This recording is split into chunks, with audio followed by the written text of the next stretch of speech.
Hello everybody. We've been using Desmos classroom activities a lot in class the past quarter and a half. And last week when we were working through an activity, somebody suggested, why don't we just create accounts for Desmos instead of signing in with a different name every single time? And I love that idea, so I wanted to take a moment here to show you guys how to do that. So what you're going to do is you're going to first want to open up a browser. It could be Google Chrome or Internet Explorer, whatever you happen to have. And once your browser opens up, instead of going to student.desmos.com like we've usually done, you're just going to go to desmos.com. So desmos.com. And that's just because that's the only site we need to go to create the account, and then it'll track through to the classroom activities. So when the page loads up, if you've typed in the address correctly, it'll take you to this page, and you can see that there's this button that says Start Graphing. So you're going to click that, and what it'll do is it'll open up something that has a coordinate plane on it. And that's because this is actually a graphing calculator. So you could type in equations, etc., and it'll graph whatever you happen to enter. We'll be using that later in the year, but right now we need to create an account for ourselves, so that way when we go to student.desmos, we can enter in that information and we'll load in a profile that will save your progress on activities and stuff. So that way, if you happen to get kicked out of an activity when we're working on it, like that's happened to a handful of us, it'll save your progress, and when you log back in, it'll allow you to pick up where you left off. So you're going to click that green button in the right corner that says Create Account. And then how you create it is completely up to you. I know a lot of you have your own Google accounts, and you could use that to create an account. And then that way it's just, usually for most of us, it's just one click to sign in then. However, if you don't worry about it.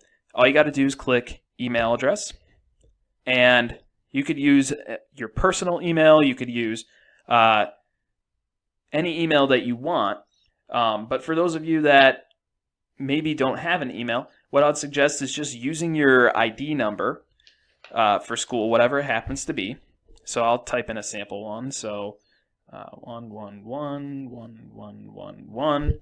So just whatever your ID number is, and then add psd202.org to the end of it.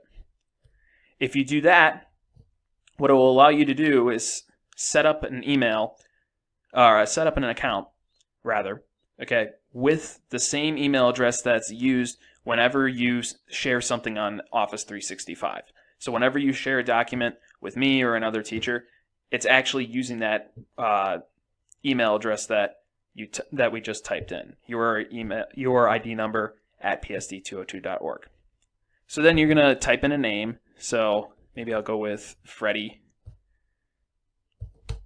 Douglas, or whatever happens to be the case. I would prefer that you choose your real name, so that way when we use Desmos activities for homework, that I know that it's you.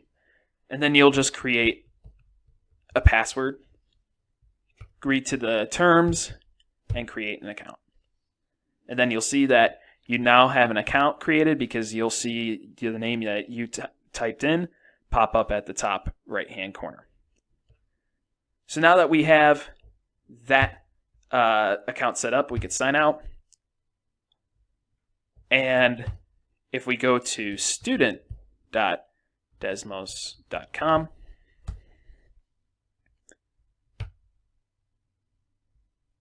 and we click Sign In with Desmos,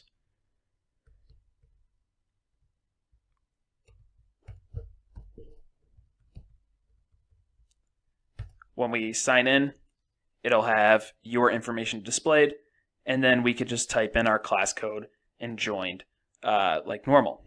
The nice part about this is, like I said, notice that it has this box that says Recent Activities. So if we happen to be working on an activity in class, and for whatever reason things don't load right and the website gets stuck, well, all you have to do is exit out of the browser, go back to student.desmos.com and sign in. And when you get signed in, it'll show whatever activities you were just working on, and you could pick up just where you left off.